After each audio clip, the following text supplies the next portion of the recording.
বিসমিল্লাহির রহমানির রহিম। শুভরাত্রি। আশা করি সবাই ভালো আছে। আজকে আমরা আমাদের দ্য কোড অফ ক্রিমিনাল প্রসিডিউরের ক্লাসে যুক্ত হয়েছি। তো আজকে আমরা গুরুত্বপূর্ণ দুটো টপিক শিখব দ্য কোড অফ ক্রিমিনাল প্রসিডিউরের, যে দুইটি আপনাদের বার কাউন্সিল পরীক্ষার জন্য খুবই গুরুত্বপূর্ণ। তো আজকে আমরা শিখব হচ্ছে আমাদের প্রথম যে বিষয়টা শিখবো সেটা হচ্ছে একটা মামলা কীভাবে কমপ্লেন কেস কীভাবে দায়ের করতে হয় এই বিষয়টা আমরা শিখবো। তো সাউন্ড এবং হচ্ছে সব কিছু ক্লিয়ার আছে আশা করি। তো আমি আপনাদের ক্লাসটা আপনাদের মেসেঞ্জার গ্রুপে দিয়ে দেবো, যাতে হচ্ছে আপনারা দ্রুত সময়ের মধ্যে সবাই পার্টিসিপেট করতে পারেন। আর আমরা হচ্ছে আরেকটা বিষয় শিখবো, যেটাকে বলে থাকি আমরা 144/45 ধারা জারি সিআরপিসির ক্ষেত্রে, যেটা হচ্ছে এক্সিকিউটিভ ম্যাজিস্ট্রেট যাতে জারি করে থাকে। তো এই দুইটি বিষয় নিয়ে আজকে আমরা পূর্ণাঙ্গ আলোচনা করব। তো প্রথম যে কথাটা সেটা হচ্ছে, আমরা জানি যে একটা মোকদ্দমা দুইভাবে দায়ের করা যায়। একটা হচ্ছে পুলিশের কাছে, যেটা এফআইআর বা জিডির মাধ্যমে মোকদ্দমা দায়ের করা যায়, আর একটা মোকদ্দমা দায়ের করা যায় কমপ্লেন্ট কেসের মাধ্যমে। তো এফআইআর এবং জিডির মাধ্যমে কীভাবে একটা মামলা দায়ের করা হয় এবং এর পরবর্তী পদক্ষেপগুলো কী হয় সেগুলো আমরা হচ্ছে একটা ক্লাসে দেখেছিলাম, এবং আশা করি ওই ক্লাসটা সবাই দেখেছে। যে ক্লাসটা হচ্ছে আমি যে ক্লাসটা দেখে আপনারা ভর্তি হয়েছিলেন, অর্থাৎ আমাদের ওপেন গ্রুপে নিয়েছিলাম। তো ওই ক্লাসটা রিপিট করতে চাচ্ছি না। ওই ক্লাসটা হচ্ছে আপনারা যারা দেখেন না তারা দেখে নেবেন, আমি গ্রুপে লিঙ্ক দিয়ে দেবো। আর আজকে তারপর থেকে আলোচনা শুরু করব। আজকে আলোচনা করব কমপ্লেন্ট কেস, অথবা হচ্ছে যেটাকে আমরা বলি নালিশি মামলা। তো নালিশি মামলা বা অভিযোগের মাধ্যমে, অভিযোগ দায়েরের মাধ্যমে কীভাবে মামলা দায়ের করা যায়। অথবা এটা আরেকটা ক্ষেত্রে বলতে পারি যে আমাদের সমাজে মাঝে মাঝে দেখা যায় যে পুলিশ মামলা গ্রহণ করতেছে না, বা বিভিন্ন কারণে হচ্ছে আপনি পুলিশের কাছে মামলা করতে পারতেছেন না। তখন আপনার আলাদা কি ফোরাম আছে যে ফোরামে আপনি মামলা করতে পারেন, অর্থাৎ পুলিশের কাছে মামলা না করে অন্য কোন ফোরামে মামলা করা যায়। এই যে অন্য ফোরামে মামলা করা যায় সেটা মামলাটা করা যায় ম্যাজিস্ট্রেটের কাছে। আর এই ম্যাজিস্ট্রেটের কাছে যে মাধ্যমে মামলাটা করা যায় বা করা হয় সেটাকে আমরা বলে থাকি নালিশি মামলা বা কমপ্লেন্ট কেস। তাহলে আজকে নালিশি মামলার ধাপগুলো এবং নালিশি মামলা কীভাবে দায়ের করা যায় সেই বিষয়টা আমরা একটু দেখব। প্রথমত যে বিষয় সেটা হচ্ছে এই যে ম্যাজিস্ট্রেটের যে ক্ষমতা, যেটাকে বলা হয় একটা মামলাকে আমলে গ্রহণের ক্ষমতা। একটা ম্যাজিস্ট্রেট যে আমলে গ্রহণের ক্ষমতা, এই আমলে গ্রহণের ক্ষমতা একটা মামলায় ম্যাজিস্ট্রেটকে দেওয়া হয়েছে 190 ধারায়। ম্যাজিস্ট্রেটকে যে 190 ধারায় যে আমলে গ্রহণের ক্ষমতা দেওয়া হয়েছে, আমলে গ্রহণের ক্ষমতাটা তিনি কিভাবে আমলে নেবেন, একটা নালিশকে, কোনো ব্যক্তি নালিশকে কিভাবে তিনি আমলে গ্রহণ করবেন, এই পদ্ধতিটা বলা হচ্ছে সেকশন 200 সেকশন থেকে 205 পর্যন্ত, সিআরপিসি 200 থেকে 205 পর্যন্ত এই প্রসিডিউরটা বলা। তাহলে আমরা এখন দেখব যে আসলে একটা নালিশি মামলা কিভাবে দায়ের করা যায়। একটা নালিশি মামলা দায়ের করা যায় দুইভাবে দায়ের করা যায়, একটা হচ্ছে মৌখিকভাবে আর একটা হচ্ছে লিখিতভাবে। অর্থাৎ কোনো ব্যক্তি, যে ব্যক্তিকে আপনি বলতে পারেন অভিযোগকারী অথবা ফরিয়াদি, উনি কি করবেন, উনি হচ্ছে ওনার অভিযোগ যেটা আছেন এটা নিয়ে উনি ম্যাজিস্ট্রেটের বরাবর ম্যাজিস্ট্রেটের কাছে যাবেন। এখন ম্যাজিস্ট্রেটের কাছে গেলে উনি কিভাবে যেতে পারেন, উনি তার যে বিষয়গুলো ওনার সামনে ঘটেছে বা যে বিষয়গুলো নিয়ে ওনার অভিযোগ, সেটা উনি মৌখিকভাবে ম্যাজিস্ট্রেটের কাছে বলতে পারে অথবা লিখিতভাবে তিনি উপস্থাপন করতে পারে। তাহলে উনি যদি লিখিতভাবে দেয় এই যে অভিযোগটা বা মৌখিকভাবে দেয়, তাহলে কি হবে সেটা আমরা দেখব। তাহলে ম্যাজিস্ট্রেট একটা নালিশ গ্রহণ করে সেকশন 200 অনুযায়ী। তো 200 অনুযায়ী যখন নালিশ গ্রহণ করে, তখন ম্যাজিস্ট্রেট দেখেন যে আসলে তার সামনে যে নালিশটি উপস্থাপন করা হয়েছে, এই উপস্থাপনটা মৌখিকভাবে করেছে না লিখিতভাবে করেছে।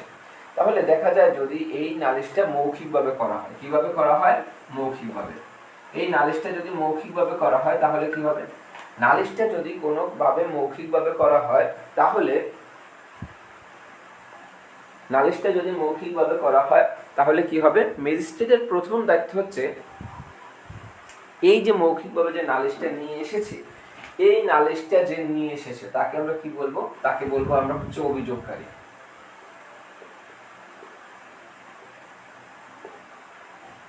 বা তাকে আমরা বলতে পারি ফরিয়াদি। এই ফরিয়াদি বা অভিযোগকারী এবং এই নালিশে তার সাথে যদি কোনো সাক্ষী আসে, এই যে সাক্ষী আছে, অভিযোগকারী ফরিয়াদি বা যারা সাক্ষী আছেন, এই সাক্ষীকে কি করবেন, আদালত শপথপূর্বক কি করবেন, শপথপূর্বক জবানবন্দি গ্রহণ করবেন।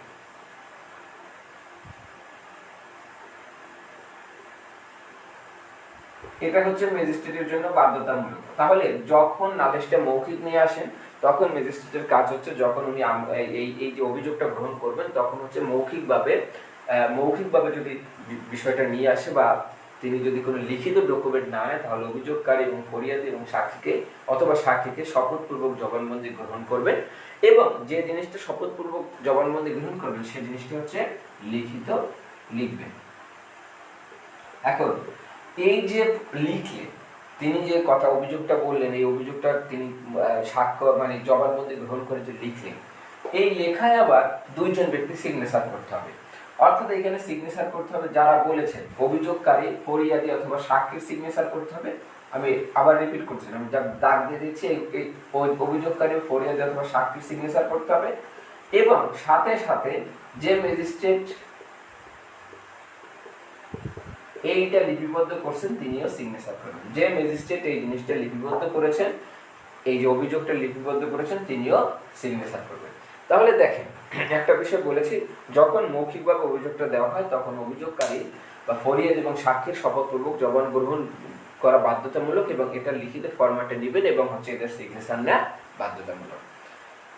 এখন যে বিষয়টা সেটা হচ্ছে, তাহলে কোন ক্ষেত্রে জবানবন্দি গ্রহণ করা বাধ্যতামূলক না অথবা জবানবন্দি গ্রহণের প্রয়োজন নাই, সেটা হচ্ছে 200 ধারার অধীন যখন একটা নালিশ করা হবে, এই নালিশটা যদি আপনার কি করা হয়, লিখিত ফরম্যাটে করা হয়।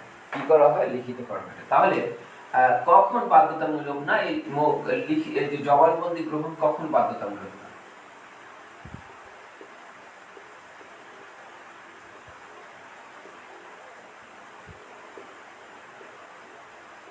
প্রশ্নটা এইভাবে আসতে পারে, আবার আসতে পারে যে লিখিত নালিশ দিলে আদালত, লিখিত নালিশ পাওয়ার পরে ম্যাজিস্ট্রেটের করণীয় কি, বা লিখিত নালিশ পাওয়ার পরে ম্যাজিস্ট্রেট গ্রহণের পূর্ব পর্যন্ত তিনি কি কাজ করবেন। তাহলে দেখেন, যেক্ষেত্রে জবানবন্দি গ্রহণ করা বাধ্যতামূলক নয় অথবা যখন লিখিত নালিশ দেওয়া হয়, সেক্ষেত্রে ম্যাজিস্ট্রেট জবানবন্দি গ্রহণ করবেন, না করলেও সমস্যা নেই, যে পর্যন্ত উনি 192 ধারা অনুযায়ী এটাকে ট্রান্সফার করেন। তাহলে প্রথমত যে বিষয়টা সেটা হচ্ছে জবানবন্দি কখন আমরা দেখলাম জবানবন্দি গ্রহণ করা বাধ্যতামূলক, কোন ক্ষেত্রে? যখন মৌখিক দেয়। কিন্তু যখন লিখিত আকারে দেয় তখন এটা বাধ্যতামূলক নয়। তাহলে জবানবন্দি যখন লিখিত আকারে দেয় তখন যখন কমপ্লেন্টে যখন লিখিত আকারে দেয় তখন সেটার জবানবন্দি গ্রহণ করা বাধ্যতামূলক নয়। অথবা কি আকারে দেয়? এই লিখিত আকারে দিয়েছেন কে? কোনো আদালত। কোন আদালত যদি কোনো কমপ্লেন করে তাহলে সেটাও কি করা প্রয়োজন নাই, সেটাও আপনার হচ্ছে জবানবন্দি সেটারও গ্রহণ করা প্রয়োজন নাই। লিখিত আকারে যদি দেয়, কে দেয়? লিখিত আকারে যদি দেয় সরকারের কোনো কর্মচারী, তার এই যে সরকারি কাজ করার, সরকারি দায়িত্বে থাকাকালীন অথবা তার অফিসিয়াল দায়িত্বে থাকাকালীন, অফিসিয়াল কাজের সাথে সংশ্লিষ্ট, তাহলে লিখিত আকারে যদি কি দেয়, একটা কমপ্লেন দেয় কে? কর্মচারী। কিসের কর্মচারী? সরকারি, সরকারি কর্মচারী। উনি কি তার অফিসিয়াল দায়িত্বের কালীন সময় কাজে, অফিসিয়াল দায়িত্বকালীন কাজে যদি উনি কোনো লিখিত কমপ্লেইন দেয় তাহলে এটাও কি করার দরকার নাই। এটা হচ্ছে আপনার এই ক্ষেত্রে হচ্ছে তার কি করার দরকার নাই, এই ক্ষেত্রে তার জবানবন্দি গ্রহণ করা বাধ্যতামূলক নয়। এবং এই ক্ষেত্রে তাহলে কি দেখলাম, যখন মৌখিকভাবে দিবে তখন জবানবন্দি গ্রহণ করা বাধ্যতামূলক, আর যখন লিখিত আকারে দিবে, লিখিত আকারে যেই দিক না কেন, সাধারণ ব্যক্তি দিক অথবা লিখিত আকারে কোনো আদালত দিক অথবা লিখিত আকারে কোনো সরকারি অফিসিয়াল দায়িত্বে কর্মচারী অফিসিয়াল দায়িত্ব পালনের সময় দিক, যে ক্ষেত্রেই দিক না কেন, এটা কি করার প্রয়োজন নেই, এটা আসলে জবানবন্দি গ্রহণ করার বাধ্যতামূলক নয়, অর্থাৎ আদালত জবানবন্দি গ্রহণ না করলেও পারবে। এখন যে বিষয়টা সেটা হচ্ছে, আমরা যখন the code of civil procedure পড়েছিলাম তখন দেখেছিলাম যে ভুল আদালতে মামলা হতে পারে। আবার আমরা যখন তামাদেন পড়েছিলাম তখনও দেখেছিলাম ভুল আদালতে মামলা হতে পারে। এখন এই ক্ষেত্রে যে ম্যাজিস্ট্রেটের এখতিয়ার নাই, অর্থাৎ এই যে অভিযোগটা গ্রহণ করা, যদি কোনো ম্যাজিস্ট্রেটের এখতিয়ার না থাকে, এই ম্যাজিস্ট্রেটের কাছে ফরিয়াদি কি করলো বা অভিযোগকারী কি করলো, এই ম্যাজিস্ট্রেটের কাছে অভিযোগটা দায়ের করলো। তাহলে যে ম্যাজিস্ট্রেটের এই রকমের অভিযোগ নেয়ার এখতিয়ার নেই সেই ম্যাজিস্ট্রেটের কাছে যদি কেউ অভিযোগ দায়ের করে তাহলে কার্যপদ্ধতিটা কি হবে সেটা আমরা একটু দেখি।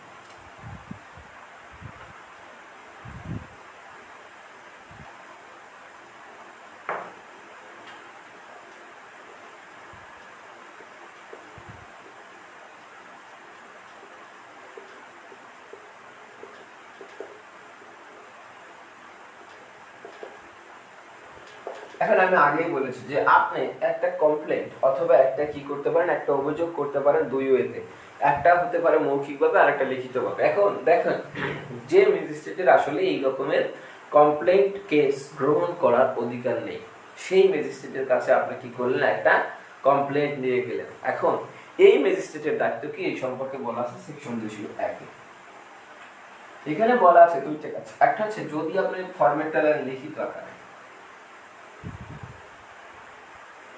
যে কমপ্লেইনটা করেছেন এটা লিখিত আকারে যদি কমপ্লেইনটা করেন সেক্ষেত্রে এই ম্যাজিস্ট্রেটের দায়িত্ব হচ্ছে যথাযথ আদালতে দাখিল করার জন্য এই কমপ্লেইনটা প্রেরণ করবে। তাহলে কি করবে, যথাযথ আদালতে যথাযথ ম্যাজিস্ট্রেটের কাছে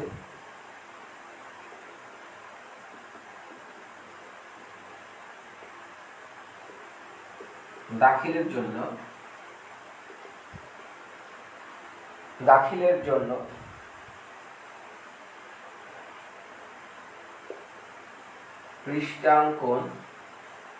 পৃষ্ঠাঙ্কন করে ফেরত দিবে। ওকে, তাহলে দেখেন যে ক্ষেত্রে আদালতের ম্যাজিস্ট্রেটরা যেমন ধরেন একটা মামলার কগনিজেন্স বা একটা মামলার অভিযোগ করতে হবে কার কাছে, ধরেন বলা আছে আইনে বলা আছে সেকেন্ড ক্লাস, ধরেন সিজিএম এর কাছে। এই ব্যক্তি অভিযোগটা নিয়ে গেছে ফার্স্ট ক্লাস ম্যাজিস্ট্রেটের কাছে। অথবা একটা মামলার কমপ্লেন গ্রহণ করতে পারে কোনো স্পেশাল আদালত, কিন্তু ইনি গিয়েছেন কার কাছে, একজন সাধারণ ম্যাজিস্ট্রেটের কাছে। তখন তার দায়িত্ব কি, যদি এটা লিখিত করা হয় তাহলে যথাযথ ম্যাজিস্ট্রেটের কাছে দাখিলের জন্য কি করবে, পৃষ্ঠাঙ্কন করে ফেরত দিবে। আর দেখা যায় এটা যদি মৌখিক হয়, যদি এই যে ম্যাজিস্ট্রেটের কাছে এমন ম্যাজিস্ট্রেটের কাছে পাঠালো, এখান থেকে প্রবলেম আসতে পারে কিন্তু। তাহলে এমন ম্যাজিস্ট্রেটের কাছে গেল যার এখতিয়ার নাই, তার কাছে যেহেতু তার এখতিয়ার নাই কিন্তু মৌখিক, তিনি কোনো কিছু লিখিত নিয়ে যান নাই, তিনি মৌখিকভাবে তার আবেদনটা জানাতে গিয়েছে।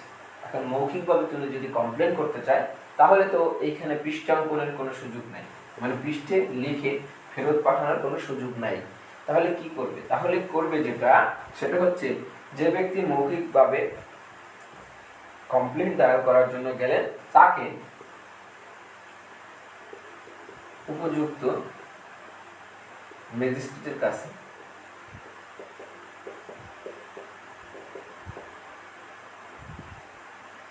পাঠিয়ে দিবে। এবং যে উপযুক্ত ম্যাজিস্ট্রেটের কাছে পাঠিয়ে দিবে সে হচ্ছে এই যে 200 ধারার যে প্রসিডিউর, এই 200 ধারার প্রসিডিউর মেনটেন করে তারপর হচ্ছে তার অভিযোগটা গ্রহণ করবে। যদি 200 ধারার প্রসিডিউর কি, ওই যে তিনি মৌখিকভাবে যেহেতু দিবেন সেহেতু তার কি, তার হচ্ছে জবানবন্দি গ্রহণ করবেন, শপথপূর্বক জবানবন্দি গ্রহণ করার পাশাপাশি এটা লিখিত করবেন, লিখিত হচ্ছে তাদের সিগনেচার এবং হচ্ছে যে ম্যাজিস্ট্রেট এটা জবানবন্দি গ্রহণ করবে তার সিগনেচার দিবেন। ওকে, তাহলে দেখেন আমরা কিন্তু একদম একটা ইনিশিয়াল পর্যায়ে আছি। এইখানে দেখলাম যে কখন একটা মামলা কমপ্লেন কেসের, একটা কমপ্লেন্টের মাধ্যমে একটা কেস শুরু হয়। তাহলে ম্যাজিস্ট্রেট এই 200 ধারায় কি করলেন, এই জিনিসটা গ্রহণ করলেন। এখন 200 ধারায় যদি গ্রহণ করে, 200 ধারায় গ্রহণ করার পরে ম্যাজিস্ট্রেট কি কি কার্যক্রম সম্পাদন করতে পারে সেটা একটু দেখব। 200 ধারায় গ্রহণ করার পরে যদি ম্যাজিস্ট্রেটের যথেষ্ট পরিমাণ সন্তুষ্ট হন এবং তার যদি মনে হয় যে এই জিনিসটা সবচেয়ে ঠিক আছে, তাহলে তিনি কি করতে পারেন, 200 ধারায় এটা গ্রহণ করার পরে 204 ধারা অনুযায়ী তিনি কি করবেন। আচ্ছা আবার বলি যে ম্যাজিস্ট্রেট যখন 200 ধারায়, এই কিন্তু খুব বুঝতে হবে ভালো করে, ঠিক আছে। ম্যাজিস্ট্রেট যখন 200 ধারায় ব্যাপারটা কি করলো, গ্রহণ করলো, কমপ্লেন্টে গ্রহণ করলো, কমপ্লেন্টে নিল। এখন ম্যাজিস্ট্রেটের মনে হলো এই যে ম্যাজিস্ট্রেট এই যে কমপ্লেন্টটা পেল, এই কমপ্লেন্টের মাধ্যমে ম্যাজিস্ট্রেট কি হলো, সন্তুষ্ট হলো। যদি ম্যাজিস্ট্রেট এই কমপ্লেন্টের মাধ্যমে সন্তুষ্ট হয়, শুধুমাত্র 200 ধারার কমপ্লেন্টের মাধ্যমে সন্তুষ্ট হওয়ার পরে ম্যাজিস্ট্রেটের আর কিছু করার দরকার নেই, উনি যদি যথাযথ মনে করে তাহলে 204 ধারা মোতাবেক উনি কি করতে পারবে, ওই যে সকল মামলায় ওয়ারেন্ট জারি করা যায় সেই সকল মামলায় ওয়ারেন্ট জারি করতে পারেন, আর যেখানে সমন জারি করা যায় সেখানে কি করতে পারেন, সমন জারি করতে পারেন। এখন কোথায় ওয়ারেন্ট জারি করতে হবে, কোথায় সমন জারি করতে হবে সেটা বলা আছে আমাদের যে schedule 2 of the CrPC, schedule 2 তে বলা আছে যে কোথায় সমন জারি এবং কোথায় ওয়ারেন্ট জারি করতে হবে। তাহলে যখন সন্তুষ্ট হলো 200 ধারার কমপ্লেন্টে নিয়ে আদালত কি করতে পারে, ওয়ারেন্ট বা সমন জারি করতে পারে। এখন যখন অসন্তুষ্ট হলো,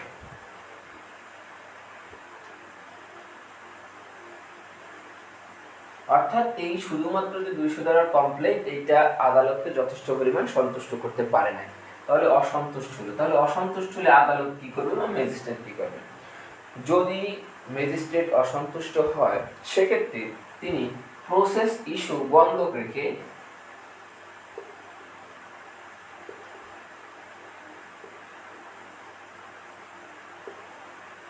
রেখে কিছু কাজ করতে পারে।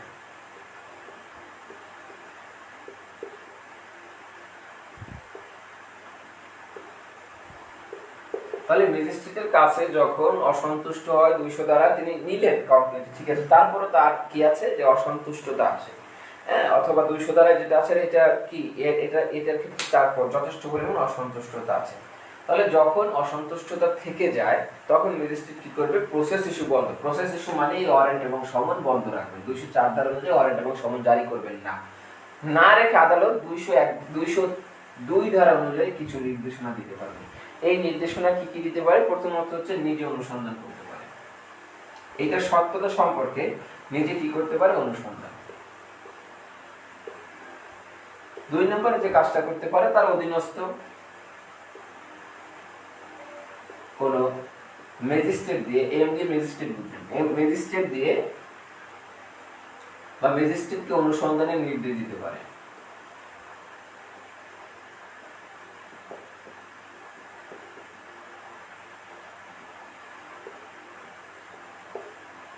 তিন নম্বরে যে কাজটা করতে পারে সেটা হচ্ছে পুলিশকে বা কোনো ব্যক্তিকে, পুলিশ বা কোনো ব্যক্তিকে তদন্তের নির্দেশ।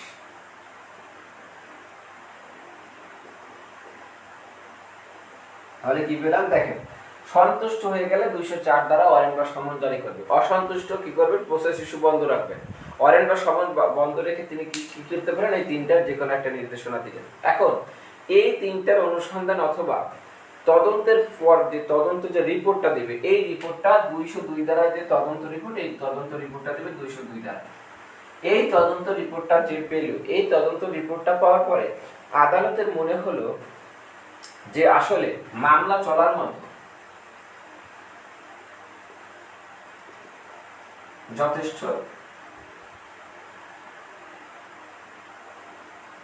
যথেষ্ট কারণ নেই। যদি আদালত দেখে যে মামলা চলার মতো যথেষ্ট কারণ নেই, তখন এই 202 ধারার রিপোর্টের ভিত্তিতে 203 ধারায় কি করে দিবে, এটাকে খারিজ করে দিবে।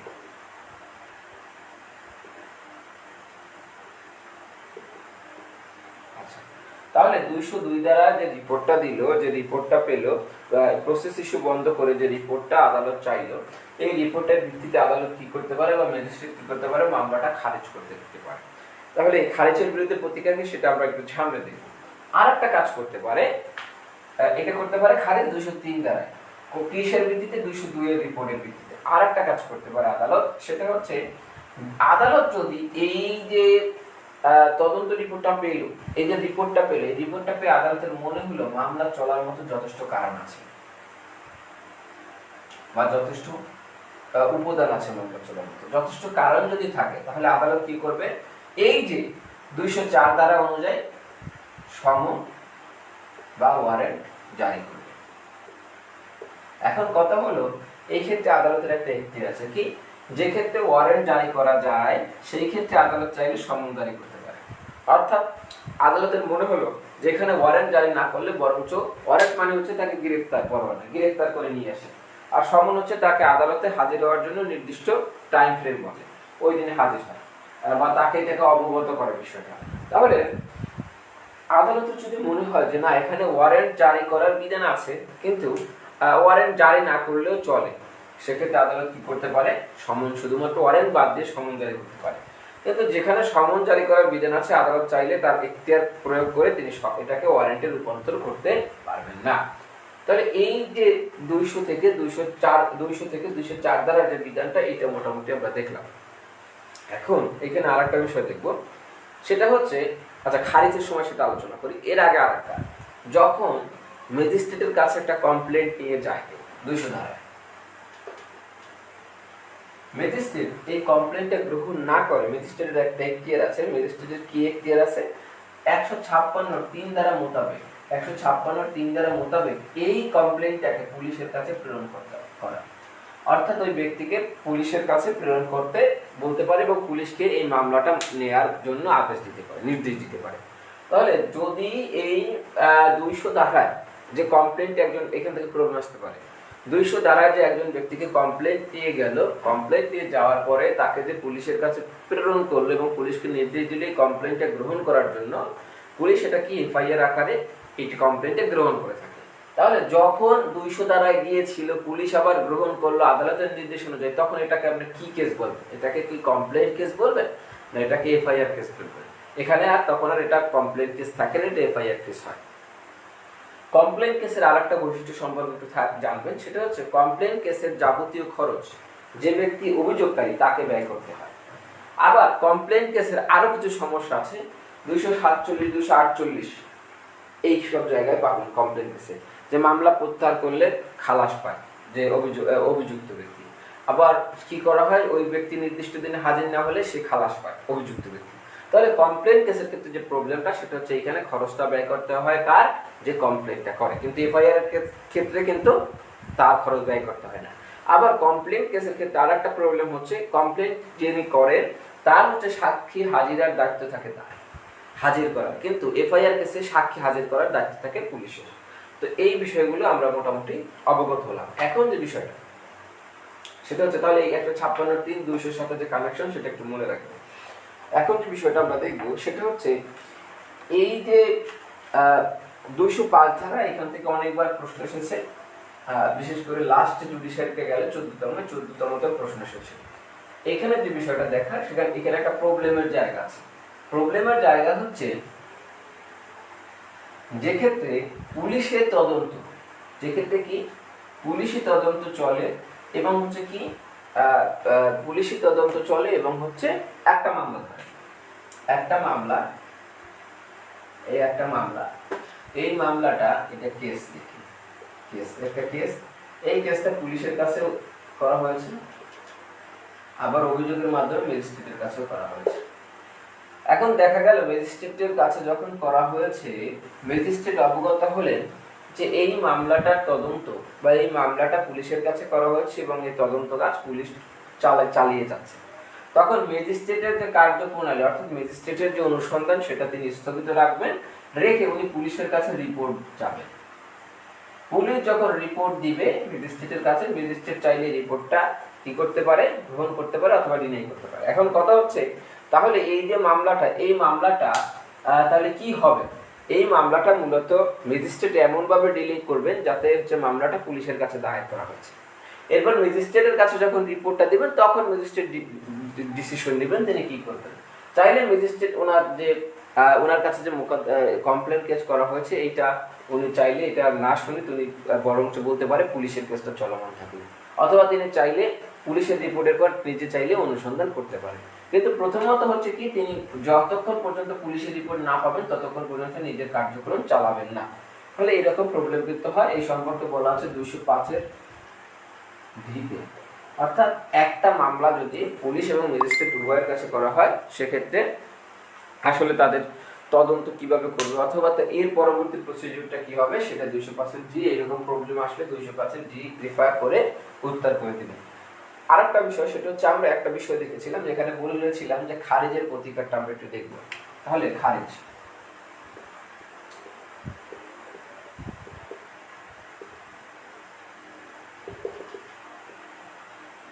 খারিজের প্রতিকারটা হচ্ছে মামলা দুইটা স্টেজে, অর্থাৎ এই ক্ষেত্রে দুইটা স্টেজে খারিজ হয়। একটা হয় সেকশন 203-এ, যখন যথাযথ তার বিরুদ্ধে সাক্ষ্য প্রমাণ থাকে না, আদালতের সন্তুষ্ট হয় যে ম্যাজিস্ট্রেট সন্তুষ্ট হয় যে এখানে কার্যক্রম পরিচালনা করার মতো যথেষ্ট তথ্য প্রমাণাদি নেই, তখন কি করে দেয়? খারিজ করে দেয়। আর একটা খারিজ করে দেয় ডিসমিস, আর একটা খারিজ করে দেয় অথবা ডিসচার্জ, এটাকে হ্যাঁ এটা সিভিলে বলে ডিসমিস আর ক্রিমিনালে বলে ডিসচার্জ মানে খারিজ। আর একটা কাজ করে দিতে পারে, সেটা হচ্ছে সেকশন 204-এ, সেকশন 204-এ আর এক খারিজের বিধান আছে। এখন সেকশন 204-এ খারিজের বিধান কি? সেকশন 204-এর 3-এ খারিজের বিধান আছে। আমি আগেই বলেছি যে কমপ্লেন কেসে, যখন কমপ্লেন কেস করা হয় তখন কি এই সমন এবং ওয়ারেন্টের যে খরচ কে দেবেন? অভিযোগকারী। সমন এবং ওয়ারেন্টের খরচ দিবে কে? অভিযোগকারী। তাহলে সমন এবং ওয়ারেন্টের খরচ যেহেতু অভিযোগকারী দিবেন, সুতরাং এই টাকাটা, এই সমন এবং ওয়ারেন্টের খরচ কখন দিতে হবে? এই সমন এবং ওয়ারেন্ট জারি করার পরে। সবকিছু আদালত সন্তুষ্ট হলেও সমন এবং ওয়ারেন্ট আদালত জারি করবে এই পর্যায়ে আছে। তখন যে অভিযোগকারী উনি যথাযথ সময়, যথোপযুক্ত সময় অথবা আদালতের যে নির্ধারিত সময় বা আদালতের দ্বারা যে নির্দিষ্ট সময়, এই সময়ের মধ্যে উনি হচ্ছে খরচ প্রদান করতে ব্যর্থ হলেন, তখনও মামলাটা কি হয়ে যাবে? এই আবেদনটা খারিজ হয়ে যাবে। তাহলে এই দুইটা জায়গায় ক্রিমিনাল কেস, এই একটা অভিযোগ খারিজ হয়। এই অভিযোগ যদি খারিজ হয় তাহলে প্রতিকার কি? অভিযোগ খারিজ হলে প্রতিকার হচ্ছে এই ব্যক্তি আপিল করতে পারবে না। তাহলে কি পারবে? যে জায়গায় আপিলের বিধান নাই সেই জায়গায় তিনি কি করতে পারবেন? রিভিশন করতে পারবেন। এই ব্যক্তি রিভিশন করতে পারবেন এবং উনি আর একটা প্রতিকার চাইতে পারবেন। এখানে রিভিশনের পাশাপাশি যেটা হচ্ছে কি চাইতে পারবেন? অধিকতর অনুসন্ধান চাইতে পারবেন। অধিকতর অনুসন্ধান চাইতে পারবেন, বা যেটাকে আমরা বলি 436 ধারার যে প্রসিডিউর, সেই 436 ধারার যে বিধান, সেই বিধানের সুবিধা উনি চাইতে পারবেন। ওকে, এরপরে তাহলে মোটামুটি এই আর একটা বিষয়, সেটা হচ্ছে আমরা যদি কেউ চাই যে সেকশন 205 অনুযায়ী যদি কেউ চায় ব্যক্তিগত হাজিরা থেকে মওকুফ,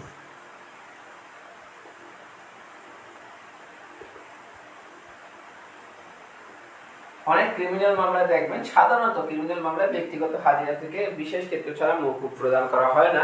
এক্ষেত্রে আদালতের অনুমতি নেওয়া লাগে। অনেক সময় দেখবেন কিছু ব্যক্তি তার আইনজীবীর মাধ্যমে হাজিরা দেয়। কির মাধ্যমে? আইনজীবীর মাধ্যমে। তাহলে যেহেতু তিনি আইনজীবীর মাধ্যমে যদি কেউ এরকমের হাজিরা দিতে ইচ্ছুক থাকেন বা হাজিরা দিতে চান, সেক্ষেত্রে তার এই হাজিরা দেওয়ার জন্য 205 ধারা অনুযায়ী তার আদালতের অনুমতি নিয়ে তিনি এই সুযোগটা ব্যবহার করতে পারেন। ওকে,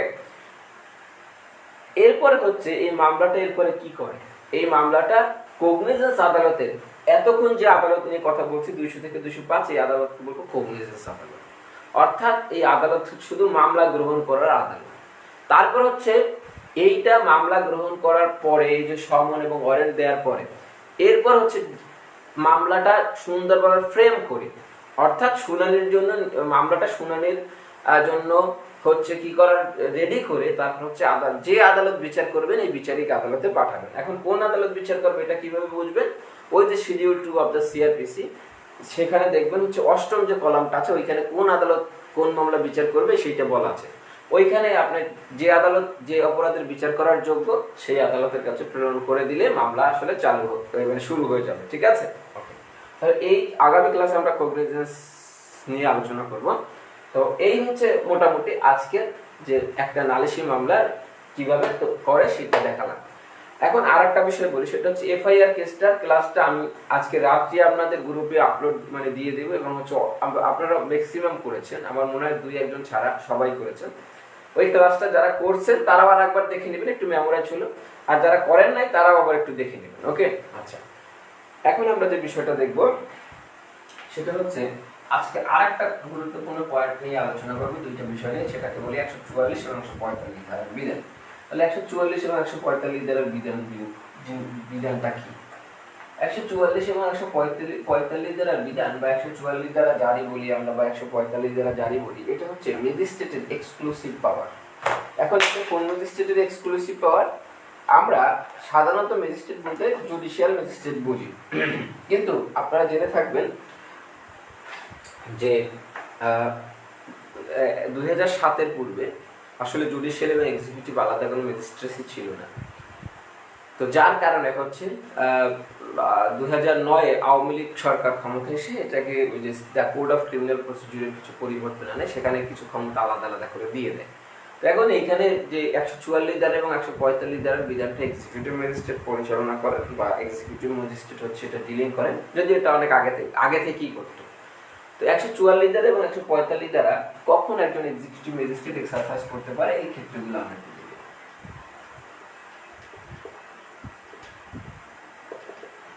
144 ধারা জারি খুবই গুরুত্বপূর্ণ।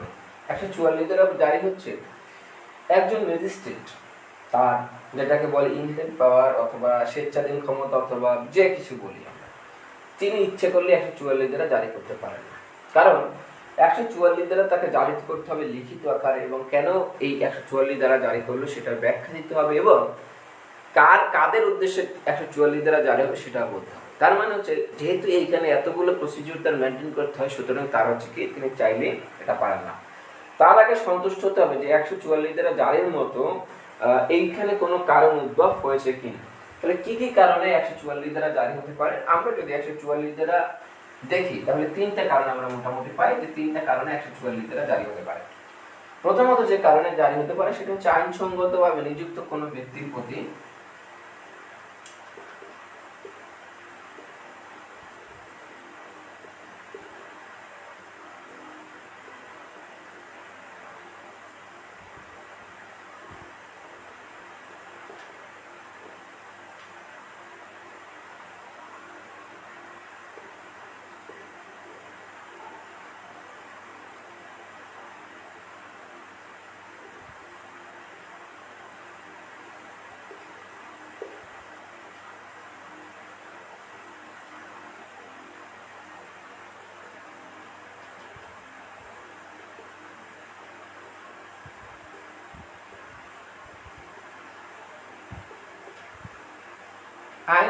আইনসঙ্গত ব্যক্তি বলতে কি বোঝায়? আইনসঙ্গত ব্যক্তি বলতে পুলিশ ম্যাজিস্ট্রেট এসব হতে হবে না।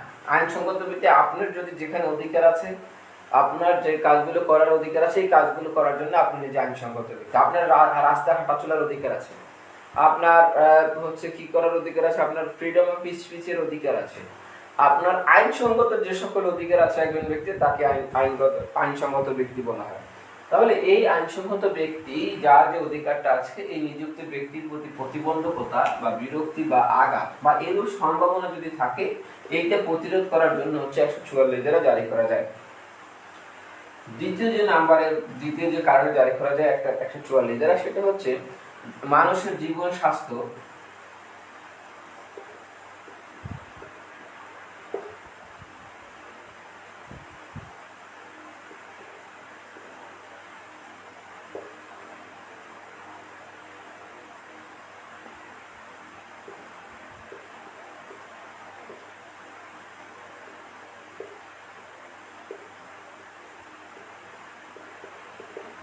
তাহলে কি করা যায় যে মানুষের জীবন স্বাস্থ্য এবং নিরাপত্তার যদি কোনো এর উপর যদি কোনো হুমকি তৈরি হয় বা হুমকি তৈরি হওয়ার মতো কোনো সম্ভাবনা তৈরি হয়, সেক্ষেত্রে এটা প্রতিরোধের জন্য কি করা যায়?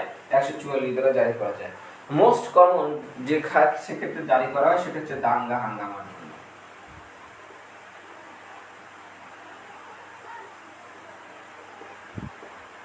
কোনো দাঙ্গা বা হাঙ্গামা হওয়ার সম্ভাবনা আছে বা দাঙ্গা বা হাঙ্গামা হতে পারে, এরূপ কোনো কারণ উদ্ভব হলে আদালত এই ম্যাজিস্ট্রেট কি করে?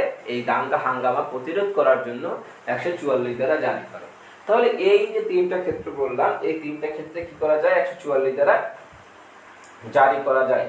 এখন এই 144 ধারা জারি করার ক্ষেত্রে আদালত কিভাবে 144 কোন কোন ক্ষেত্রে 144 ধারা জারি করা যায় সেটা আমরা দেখব। এখন কিভাবে আদালত 144 ধারা জারি করে?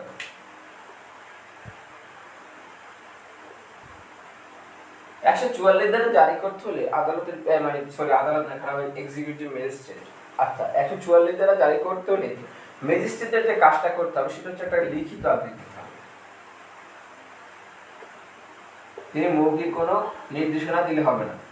এই লিখিত আদেশ দেওয়ার পাশাপাশি তার কি করতে হবে, আদেশের মূল ঘটনা, আদেশের কারণ, অর্থাৎ যে কারণে আদেশটা দেওয়া হলো আদেশের মূল ঘটনা লিখতে হবে।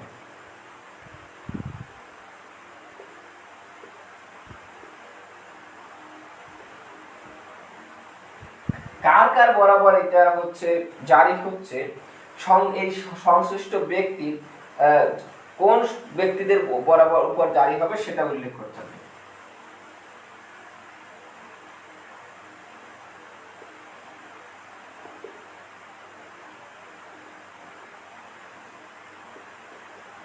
তাহলে এখন এই যে কিভাবে জারি করবে, লিখিত আদেশের মাধ্যমে আদেশের মূল ঘটনা উল্লেখ থাকবে, কোন ব্যক্তির উপর জারি হবে তা নির্ধারিত থাকবে। এখন এইভাবে জারি করলে এখন কি কাজ করতে নিষেধ করবে বা কি কাজ করতে তাদের প্রতিরোধ করবে, এইখানে যে বিষয়টা সেটা হচ্ছে যে কাজটা শান্তি ভঙ্গ করতে পারে, যে কাজটা শান্তি ভঙ্গ করতে পারে সেই কাজটা করতে তাদের নিষেধ করবে।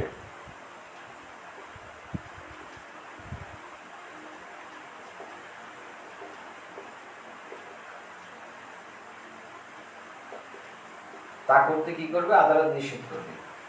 আর একটা করতে পারে কি, কোনো ব্যক্তির দখলে বা কোনো যে পরিচালনা করে তার সম্পত্তির ব্যাপারে ব্যবস্থা গ্রহণ করতে।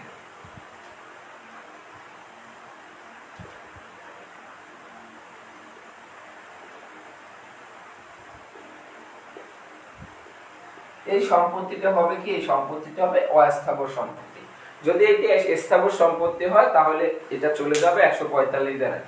তাহলে কি করতে পারে, এই তিনটে কারণে হচ্ছে 144 ধারা জারি করতে পারে। 144 ধারার ফরম্যাটটা হবে এই রকমের, এবং 144 ধারায় এই দুইটা নির্দেশনা দিতে পারে।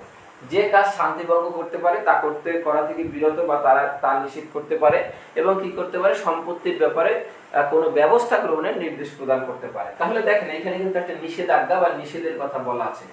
আচ্ছা, এই যে নিষেধ বানান ভুল হয়েছে, এই যে নিষেধ বা নিষেধাজ্ঞা, এই যে নিষেধ বা নিষেধাজ্ঞা এটা কি ইনজাংশনের মতো কাজ করবে।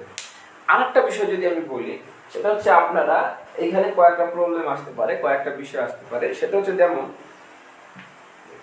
ধরেন এই যে আমরা দেখি মাঝে মাঝে মিছিল, তারপর হচ্ছে ধর্মীয় বিভিন্ন সভা, এর উপর কি 144 ধারা জারি করে। আপনারা একটু লক্ষ্য করবেন যে বাংলাদেশে অনেক ধর্মীয় সভার উপর একসময় 144 ধারা জারি করা হয়েছে। আবার যে কি করা হয়েছে, বিভিন্ন মিছিলের উপর 144 ধারা জারি করা হয়েছে।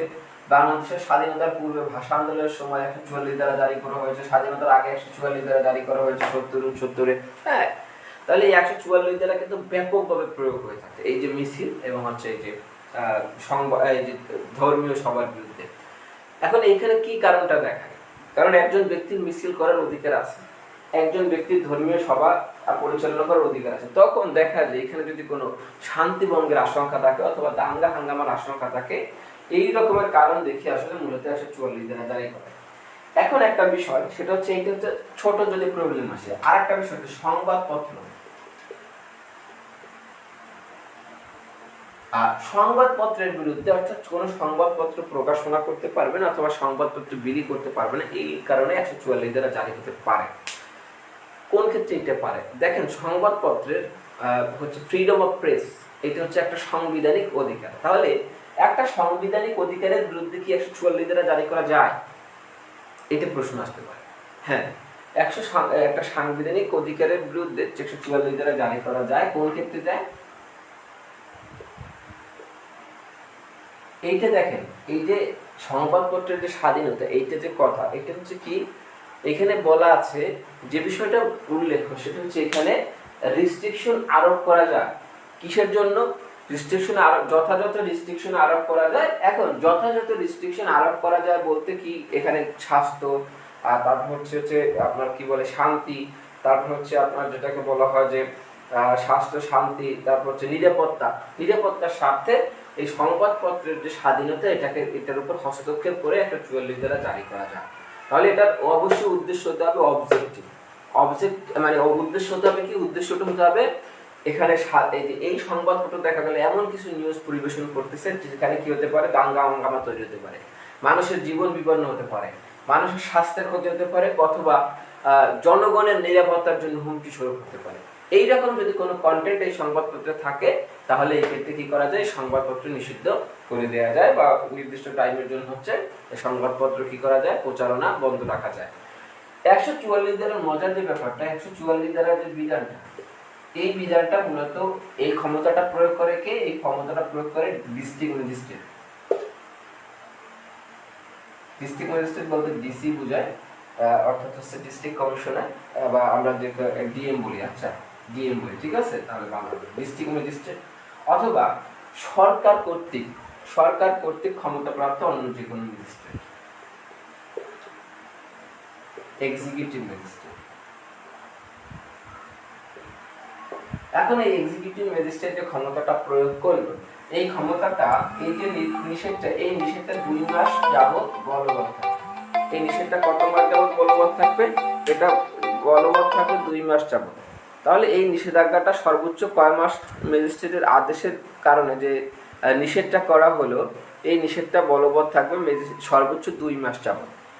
2 মাসের পরেও যদি এটা বলবৎ রাখার প্রয়োজন হয়, সেক্ষেত্রে এটা সরকারের অনুমতির প্রয়োজন। এখান থেকে প্রবলেম আসতে পারে। সরকারের যদি অনুমতি দেয় সেক্ষেত্রে এটা কি করতে পারবে, এটা যে কোনো সময়ের জন্য এটা বলবৎ থাকতে পারে। কিন্তু যদি সরকারের নির্দেশনা লাভ না করে, সেক্ষেত্রে শুধুমাত্র এই ম্যাজিস্ট্রেটের যে এক্সিকিউটিভ ম্যাজিস্ট্রেটের যে নির্দেশ অনুযায়ী এই 144 ধারা বলবৎ থাকে 2 মাস পর্যন্ত। এরপর আমরা যে জিনিসটা দেখবো সেটা হচ্ছে 145 ধারা। 145 ধারার বিধান কি? 145 ধারার বিধান হচ্ছে স্থাবর সম্পত্তি নিয়ে। এখন এই 145 ধারাকে আরেকটা বিষয় বলা হয়, সেটা হচ্ছে এটাকে বলা হয় কোয়াসি সিভিল জুরিসডিকশন। কোয়াসি মানে প্রায় সিভিল জুরিসডিকশন বা প্রায় সিভিল এখতিয়ার বা দেওয়ানি এখতিয়ার। এখন এটাকে প্রায় দেওয়ানি এখতিয়ার কেন বলা হয়? এটার যদি আমরা ফিচারটা দেখি, এখানে দেখব হচ্ছে এই 145 ধারা ডিল করে হচ্ছে স্থাবর সম্পত্তির অধিকার নিয়ে, এর লভ্যাংশ বা এর লাভ নিয়ে, এর দখল নিয়ে। মূলত এটার দখল নিয়ে হচ্ছে স্থাবর সম্পত্তির দখল নিয়ে ডিল করে। তাহলে স্থাবর সম্পত্তি বা সম্পত্তির যে অধিকার, এইটা কিসের অধিকার? এটা হচ্ছে সিভিল রাইটস। তাহলে যেহেতু সম্পত্তি বা পদের অধিকার, কোথায় সিভিল রাইট বলা আছে? Section 9 of the CPC. তাহলে যেহেতু এইটা একটা সম্পত্তির অধিকার সংশ্লিষ্ট হওয়া সত্ত্বেও এইটা ডিল করে কে? এটা ডিল করে ডিস্ট্রিক্ট ম্যাজিস্ট্রেট বা এক্সিকিউটিভ ম্যাজিস্ট্রেট। এখন এটা সিভিল রাইট হওয়া সত্ত্বেও এটা আসলে সিভিল ন্যাচারাল হওয়া সত্ত্বেও সিভিল যে প্রসিডিউর এই অনুযায়ী ডিলিংস হয় না, হচ্ছে সিআরপিসি অনুযায়ী ডিলিংস। সুতরাং এখানে এটাকে বলা হয় কোয়াসি সিভিল জুরিসডিকশন, অর্থাৎ যেটা পরিপূর্ণভাবে সিভিল জুরিসডিকশন না বা পরিপূর্ণভাবে সিভিল জিনিস না, আবার ক্রিমিনাল জিনিসও না, প্রায় সিভিল জিনিস। ওকে, এই জন্য এটাকে কোয়াসি সিভিল জুরিসডিকশন বলে। আশা করি বুঝেছেন। এখন আমরা যে জিনিসটা দেখবো সেটা হচ্ছে এই যে কোয়াসি সিভিল জুরিসডিকশন যেটাকে বললাম বা 145 ধারার যে এখতিয়ার, এই 145 ধারার এখতিয়ার আদালত কখন প্রয়োগ করতে পারে? 145 ধারার এখতিয়ার প্রয়োগ করতে হলে আদালতের 4টা, অর্থাৎ আদালত বলতে বারবার আদালত মনে আসতেছে, ম্যাজিস্ট্রেট 4টা জিনিস সন্তুষ্ট হতে হবে। প্রথম যে সন্তুষ্ট হতে হবে সেটা হচ্ছে পক্ষগণের মধ্যে বিরোধ থাকতে হবে।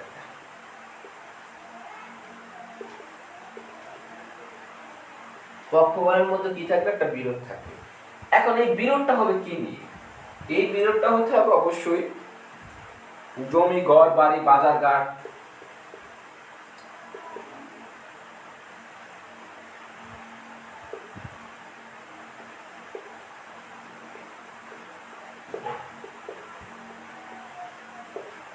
জমি, ঘর, বাড়ি, বাজার, জলধারা,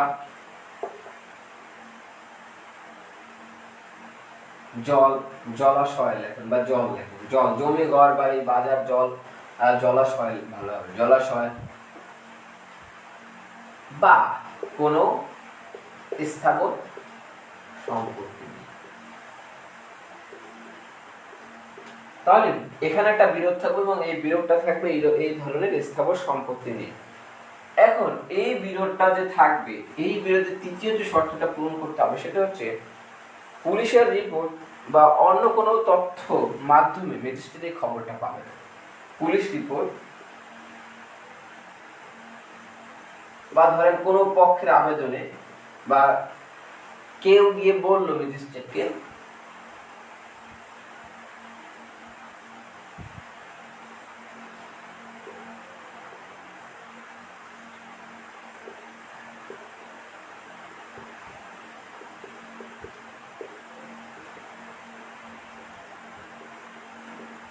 তাহলে এই সংবাদ পাওয়ার পরে ম্যাজিস্ট্রেট যদি সন্তুষ্ট হয় যে এখানে শান্তিভঙ্গের আশঙ্কা আছে, ম্যাজিস্ট্রেট সন্তুষ্ট কি হয়, শান্তিভঙ্গের আশঙ্কা।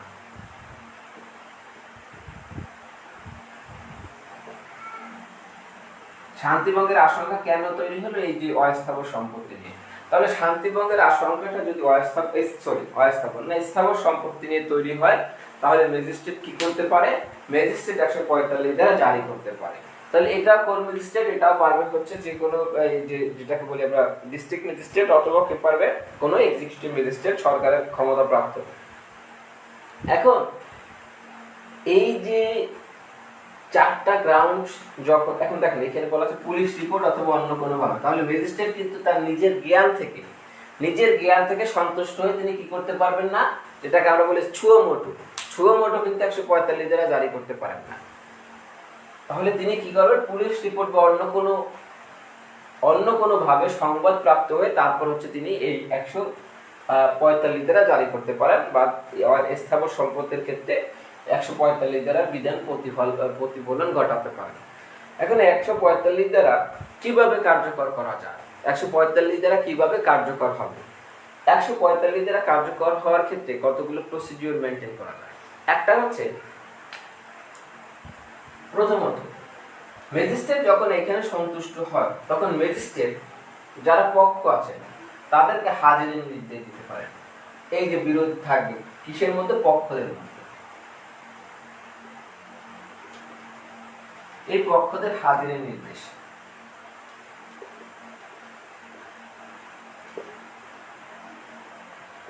যখন এই পক্ষদের হাজিরের নির্দেশ দেওয়া হয়, তখন তারা কি করবে, তারা লিখিতভাবে তাদের অভিযোগ কি ছিল সেটা তুলে ধরবে, তাদের যে সকল তথ্য প্রমাণ আদি আছে সেই সকল নিয়ে ম্যাজিস্ট্রেটের কাছে হাজির হবে। ঠিক আছে, এটা কি 145 দ্বারা জারির পূর্বের কথা। 145 দ্বারা জারির পূর্বে পক্ষদের হাজির হতে নির্দেশ দিলে তারা লিখিতভাবে তাদের এই ডকুমেন্টগুলো নিয়ে যেতে পারে। তখন আদালত যার পক্ষে ডকুমেন্ট তো না, তাদের যে সাক্ষী আছে লিখিতভাবে তাদের যে বক্তব্য সেগুলো পেশ করতে পারে। তখন ম্যাজিস্ট্রেট যদি সন্তুষ্ট হয়, সেক্ষেত্রে যার দখল সত্ত্ব আছে ম্যাজিস্ট্রেটের মনে হয় তাকে দখল প্রদান করে দিতে পারে। 2 নম্বর যে কাজটা করতে পারে ম্যাজিস্ট্রেট, সেটা হচ্ছে সমন। পক্ষদের না ডেকে বরং সমন জারি করতে পারে। এই সমন জারি যখন 145 দ্বারা যে সমন, এটা যখন জারি করবে, এটা যে ব্যক্তির বিরুদ্ধে জারি করবে সেই ব্যক্তিকে জানাবে, সেই ব্যক্তিকে সরাসরি জারি করবে, এবং আরেকটা কি কাজ করবে, এবং যে সম্পত্তি নিয়ে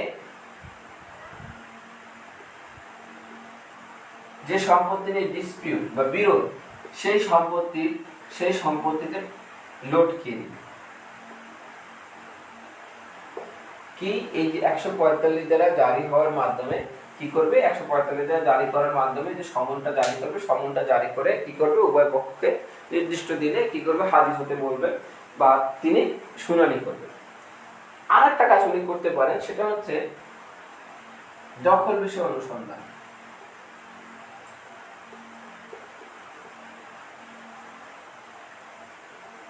ম্যাজিস্ট্রেট যে কাজটা করতে পারেন সেটা হচ্ছে 145 দ্বারা প্রয়োগ করার ক্ষেত্রে তিনি এই সম্পত্তিটা কার দখলে আছে সেই বিষয়ে কোনো অনুসন্ধান চাইলে কি করতে পারেন, অনুসন্ধান করতে পারেন।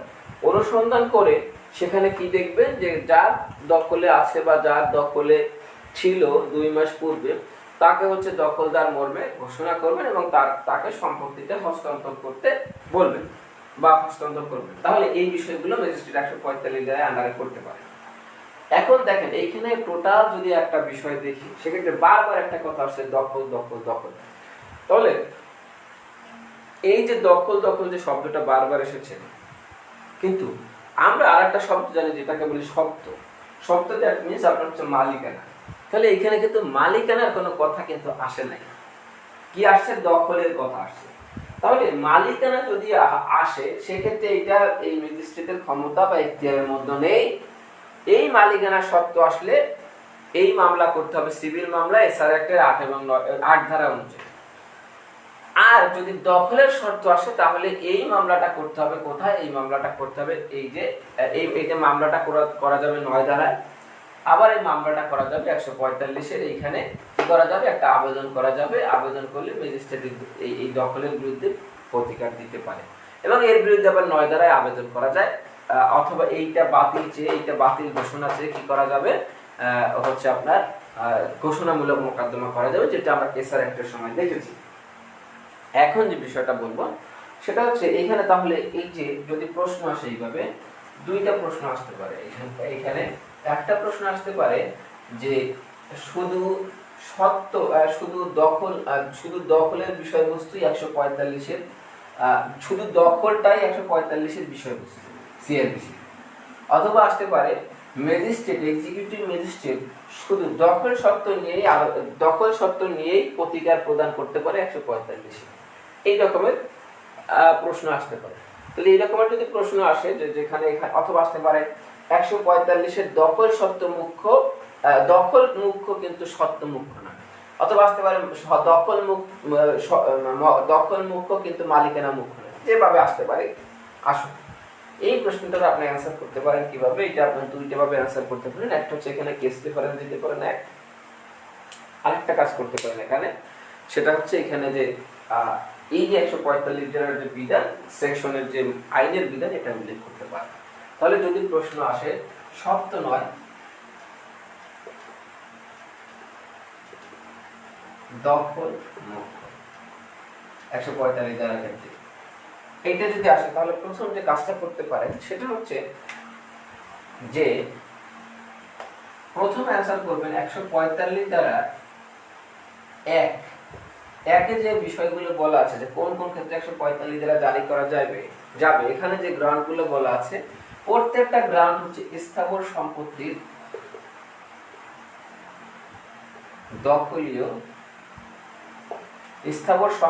দখলীয় যে ডিসপিউট অথবা স্থাবর সম্পত্তির দখলীয় যে বিরোধ, এই বিরোধ সংক্রান্ত।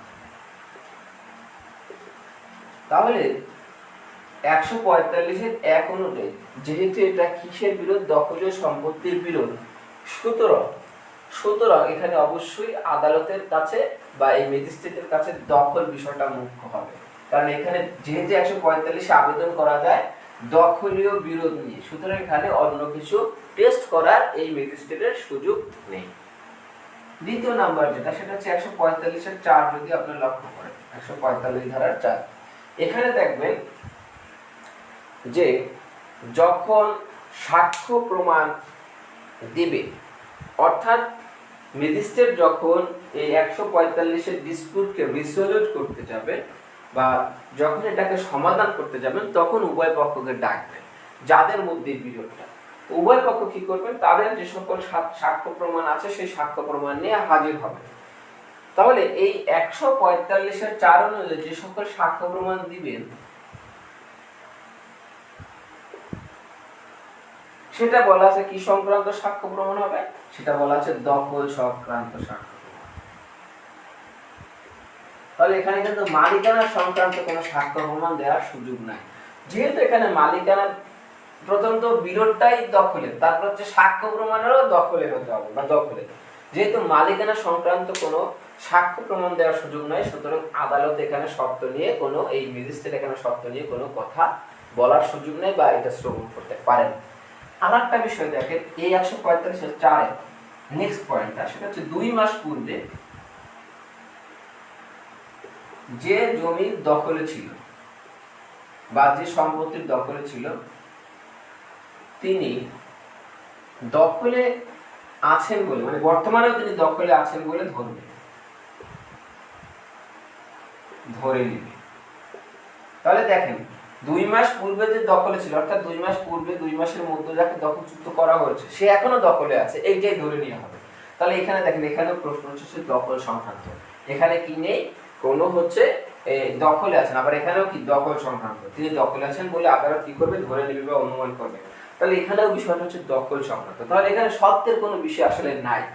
এরপর হচ্ছে আপনারা একটা মামলার রেফারেন্স দিতে পারেন, সেটা হচ্ছে 6 DLR 170।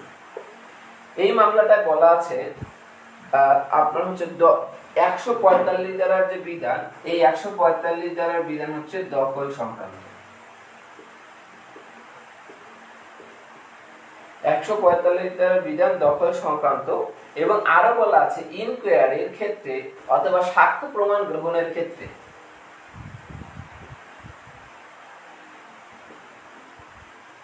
ইনকোয়ারি বা সাক্ষ্য প্রমাণ গ্রহণের ক্ষেত্রে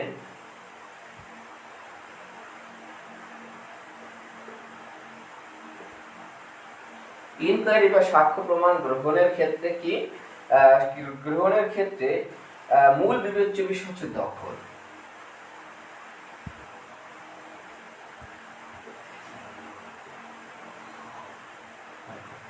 সুতরাং এখানে আসলে কিসের সত্য মুখ্য নয় বা সত্যের প্রশ্ন আসবে না, এখানে মূলত দখল নিয়েই এই বিষয়টা ডিলিং করবে 145 দ্বারা।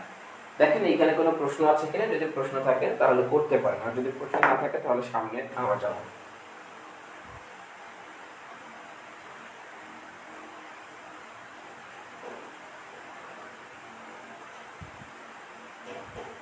ওকে, তাহলে আশা করি আপনাদের কোনো প্রশ্ন নেই। এবার আমরা যে বিষয়টা দেখবো সেটা হচ্ছে আমরা যেহেতু সিপিসি পড়েছি, কারণ আগে কেন জানেন সিআরপিসি যে প্রসিডিউরাল বিষয় সম্পর্কে একটা ভালো আইডিয়া হবে বা আমরা দুইটা সাবজেক্ট একটু মিলাতে পারবো। দেখেন সিপিসি যখন পড়েছি তখন আমরা দেখেছিলাম একটা বিষয় ক্রো, আর একটা দেখেছিলাম কি রিসিভার নিয়োগ। তাহলে এই সিআরপিসিতেও ক্রোক এবং রিসিভার নিয়োগ আছে এবং এই জন্যই এটাকে এই যে 145 বিধানটাকে কোয়াসি সিভিল জুরিডিকশন বলা হয়, কারণ এখানে অনেকগুলো সিভিল বিষয়কে আপনি কি করতে পারেন, এক্সারসাইজ করতে পারেন। তো এই 145 দ্বারা সম্পর্কিত যে স্থাবর সম্পত্তি নিয়ে ঝামেলা, এই ঝামেলা নিরোধ লক্ষ্যে কিছু জায়গায় আদালত যদি সন্তুষ্ট হয় সেক্ষেত্রে কি করতে পারে, আদালত বলতে ম্যাজিস্ট্রেট যদি সন্তুষ্ট হয় সেই ক্ষেত্রে তিনি কি করতে পারে, ক্রোকের আদেশ দিতে পারেন অথবা তিনি রিসিভার নিয়োগ করতে পারেন। এখন এই যে ক্রোক, সম্পত্তি থেকে ক্রোক করার আদেশ দিতে পারবেন তিনি কোন কত ধারায়, তিনি আদেশ দিতে পারবেন 146(1) অনুযায়ী। আর রিসিভার নিয়োগ করতে পারেন, রিসিভার নিয়োগ করতে পারেন 146(2).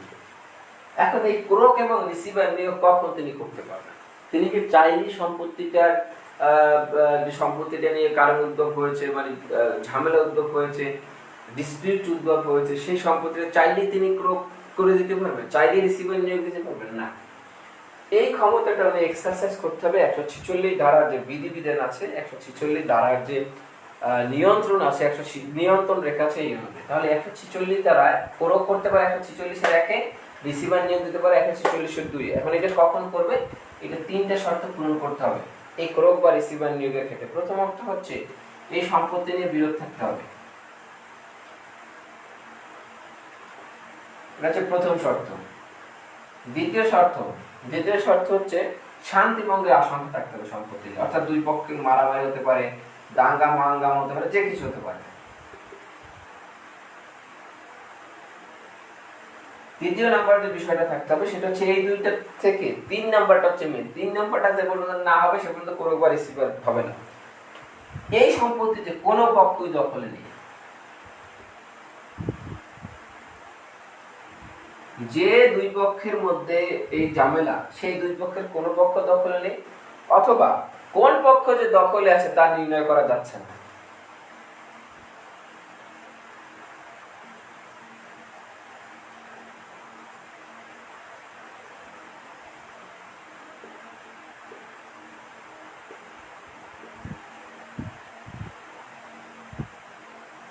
এই কারণ যদি উদ্ভব হয়, এই তিনটা শর্ত যদি পূরণ হয়, তখন আদালত কি করতে পারে, 146(1) অনুযায়ী ক্রোক করতে পারে, 146(2) অনুযায়ী রিসিভার নিয়োগ করতে পারে।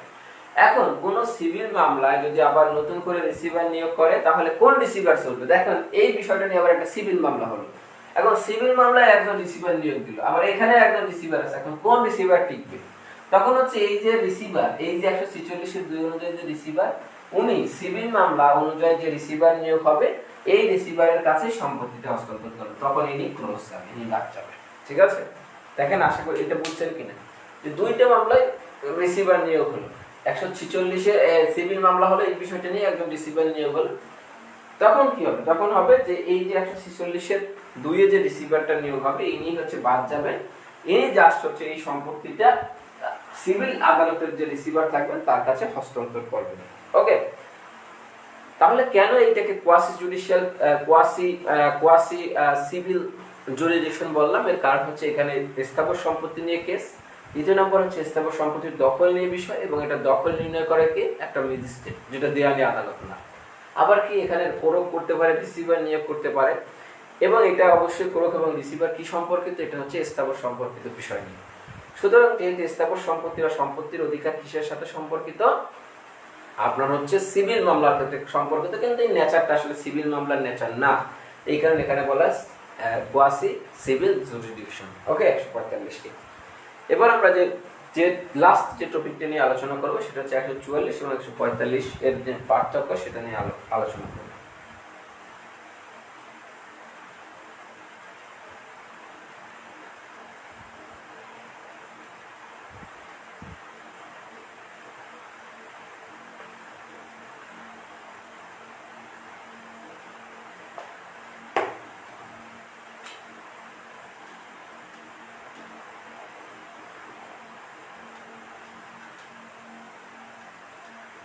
এক নম্বরে যে পার্থক্যটা আমরা দেখতে পাই যে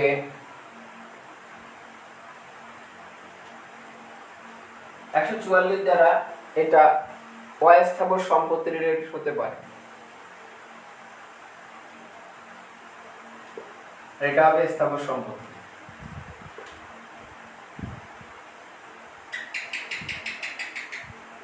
কি কারণে হয়? এখানে যদি দাঙ্গা হাঙ্গামা থাকে, আইনগত ব্যক্তিকে কি করা যায়, আইনে বিরক্ত বা তাকে আঘাত বা তার ঝুঁকিপূর্ণ কোনো তাকে জীবনকে থ্রেট বা ঝুঁকিপূর্ণ করার সম্ভাবনা থাকে, তাহলে অথবা কি থাকে স্বাস্থ্য জীবনের উপর যদি কোনো ক্ষতির আশঙ্কা থাকে তাহলে। আর 145কে যদি স্থাবর সম্পত্তির দখল নিয়ে কোনো প্রশ্ন উত্থাপিত হয় বা ডিসপিউট অ্যারাইজ হয় এবং এখানে শান্তিভঙ্গের আশঙ্কা আছে, তখন 145 দ্বারা প্রয়োগ। তাহলে কি প্রয়োগ এবং কারণ, কোন কারণে 144 এবং 145 দ্বারা জারি করা যায়, এটা বুঝেছি। তারপর 3 নম্বর যে পার্থক্য দেখতে পারে সেটা হচ্ছে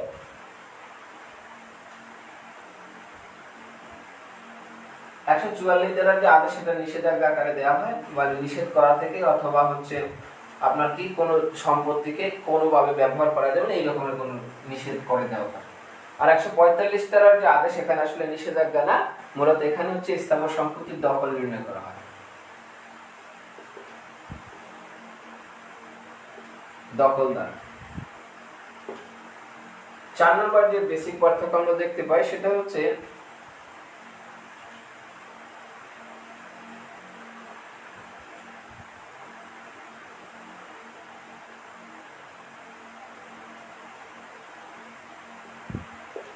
অপ্রযোজ্যতা। এই যে 144 ধারার বিষয়টা মহানগর এলাকায় প্রযোজ্য নয়, মহানগর এলাকায় প্রযোজ্য নয়, আর 145 ধারার বিধান যে কোনো এলাকায় প্রযোজ্য। 5 নম্বর আমরা যে পার্থক্যটা দেখতে পারি সময়। 144 ধারার আদেশ বলবৎ থাকে 2 মাস, আর 145 ধারার আদেশ বলবৎ থাকে হচ্ছে আজীবন।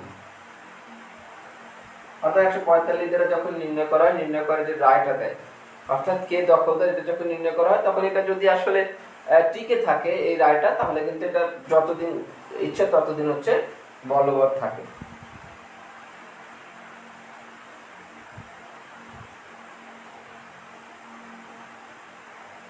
একশো 144 দ্বারা অনুযায়ী কোনো শুনানির বিষয় নাই এখানে জাস্ট হচ্ছে এই যে এই রকমের দাঙ্গা হাঙ্গামা বন্ধ বা অশান্তি বন্ধের জন্য যে নিষেধাজ্ঞা দেওয়া হয়, এখানে কোনো শুনানির সিস্টেম নেই। কিন্তু 145 দ্বারা অনুযায়ী শুনানির সিস্টেম, কারণ এখানে যদি স্থাবর সম্পত্তির দখলদার নির্ণয়, সুতরাং এখানে শুনানির প্রয়োজন আছে। 7 নম্বর যে পার্থক্য আমরা দেখতে পারি সেটা হচ্ছে প্রয়োগ। 144 দ্বারা কোরকের কোনো সম্ভাবনা নাই, 145 দ্বারা অনুযায়ী 146 দ্বারা গিয়ে এটা কোরক হতে পারে। রিসিভার 144 দ্বারা রিসিভারের কোনো বিধান নেই, 145 দ্বারা যে সম্পত্তির ডিসপিউট, যে সম্পত্তি নিয়ে সেখানে রিসিভার নিয়োগ করা যায়। আরো অনেক পার্থক্য দেখা যায়, কিন্তু এগুলো মেজর পার্থক্য। বিক্রি করা যায় কিনা, তারপর হচ্ছে আপনার হচ্ছে সম্পত্তির ধরন কেমন, এগুলো নিয়ে অনেক পার্থক্য করা যায়, কিন্তু মোটামুটি 7-8টা পার্থক্য হচ্ছে বেসিক পার্থক্য। এর মধ্যে যদি কোনো পার্থক্য, কোনো নাম্বার না বুঝেন, জাস্ট মেনশন করুন, আপনি যে নাম্বারটা বুঝেন নাই সেই নাম্বারটা আমি বুঝিয়ে দেবো। আর যদি বুঝে থাকেন তাহলে তো শুকরান, আলহামদুলিল্লাহ, তাহলে আজকে এখানে বিদায়। আর আপনাদেরকে আবারও বলবো যে প্রথম যে ক্লাসটা, আজকে যে ক্লাসটা, ওই ক্লাসটা আমি আপনাদের মেসেঞ্জার গ্রুপে এবং হচ্ছে আপনাদের ফেসবুক গ্রুপে দুইটাই দিয়ে দেবো, এফআইআর নিয়ে ডিটেইল আলোচনা। সুতরাং হচ্ছে অনেক সবাই ম্যাক্সিমাম মনে করেছেন করো কি অ্যাটাচমেন্ট, হ্যাঁ করো কি অ্যাটাচমেন্ট। ওকে, তাহলে আমার মনে হয় ক্লিয়ার, আপনাদের বুঝেছেন আপনারা। তাহলে সবাই ভালো থাকবেন, সুস্থ থাকবেন। আগামীকালকে আবার দেখা হচ্ছে। আগামীকালকে আমরা হচ্ছে চার্জ ফ্রেম পড়ার চেষ্টা করবো, আপনাদের জন্য মারাত্মক গুরুত্বপূর্ণ আর কি চার্জ ফ্রেম।